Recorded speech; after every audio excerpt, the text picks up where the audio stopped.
I'm going to tell you a story. And I won't raise my voice while I do it. People tend to think that power is loud, but let me tell you something. The strongest storm is the one that doesn't make a sound until it arrives. My name is Lila. I am 62 years old. I worked my whole life, cleaned homes, raised children, buried a husband, and learned how to live with the weight of silence. My son, Michael, called one day and said, "Mom, we need help with the baby. Could you come stay with us for a while?" Of course I said yes. You don't ask a mother whether she will come, she comes. That's how I was raised. That's how I raised him.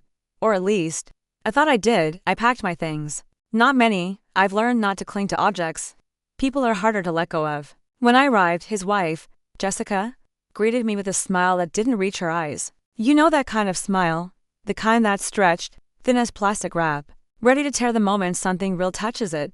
But I ignored it. I came for the baby. That sweet child, warm like sunrise, reaching for me with tiny hands that didn't know resentment or pride. For the first week, everything was almost peaceful. But peace built on someone else's discomfort does not last. Jessica began with small things. Please, don't speak to her in Russian.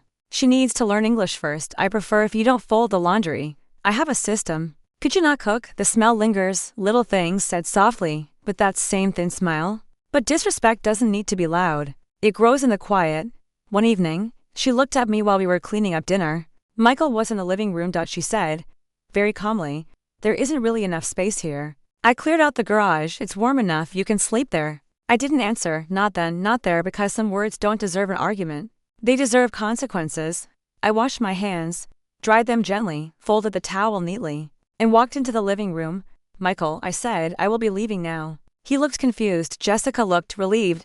But I didn't look at her. I just took my bag, put on my coat, and before closing the door, I said one sentence: no anger, no tremor. A woman who forgets who raised her husband will raise her child wrong. I left. I didn't explain. I didn't call back. I didn't ask for respect. I built my entire life so I would never have to beg for it.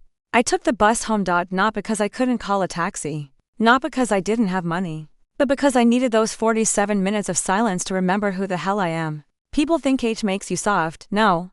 Age makes you precise. When I opened the door of my house, the air felt different, still, like a church after the prayer is finished. I made myself tea. Black, no sugar. Sat at the table, where I once braided Michael's hair before school. Where I once cried over bills. Where I once celebrated his graduation. The house held every version of me. And I was grateful for the walls that never asked me to sleep in a garage. 2 days passed. No call, no apology. Just silence. That's all right. I've spoken to silence before. We are old friends. On the third day, I called my lawyer, a quiet man, smart, the kind who doesn't repeat himself. "Lila," he said, "you understand this means your son will receive nothing." I said, "I'm not punishing my son.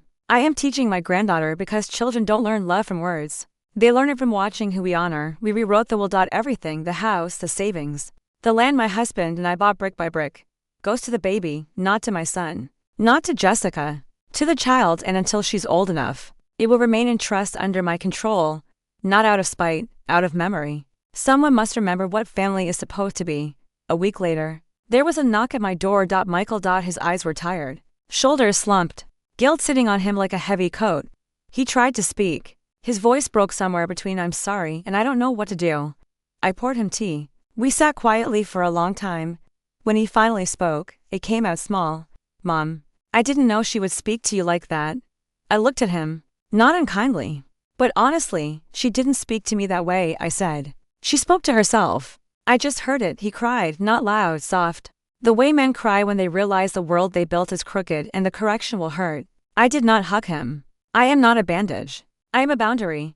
But I did lay my hand over his. "Michael," I said, gentle but solid, "you chose a woman. That is good. That is right. But you forgot to choose your mother with the same heart." He nodded. And that was enough. Not forgiveness. Not reunion. Just truth. Sometimes truth is the first clean breath after a long winter.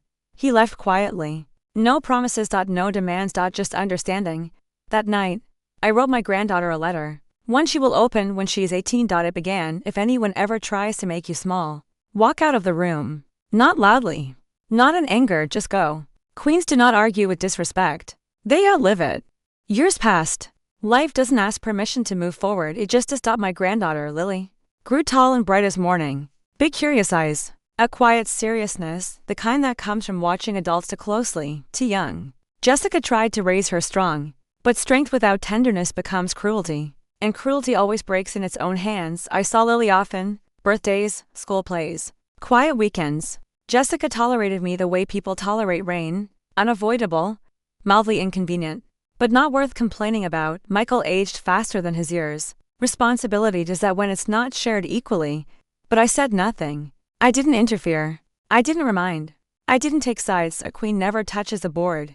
She is the board. When Lily turned 18, the lawyer delivered the envelope. She came to see me the same evening.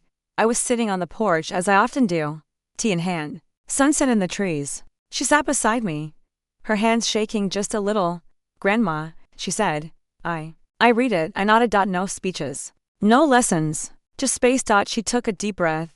The kind you take before you stop being a child, you knew. She said, "You saw everything. And you didn't fight with them, you just held your place." "Yes," I said.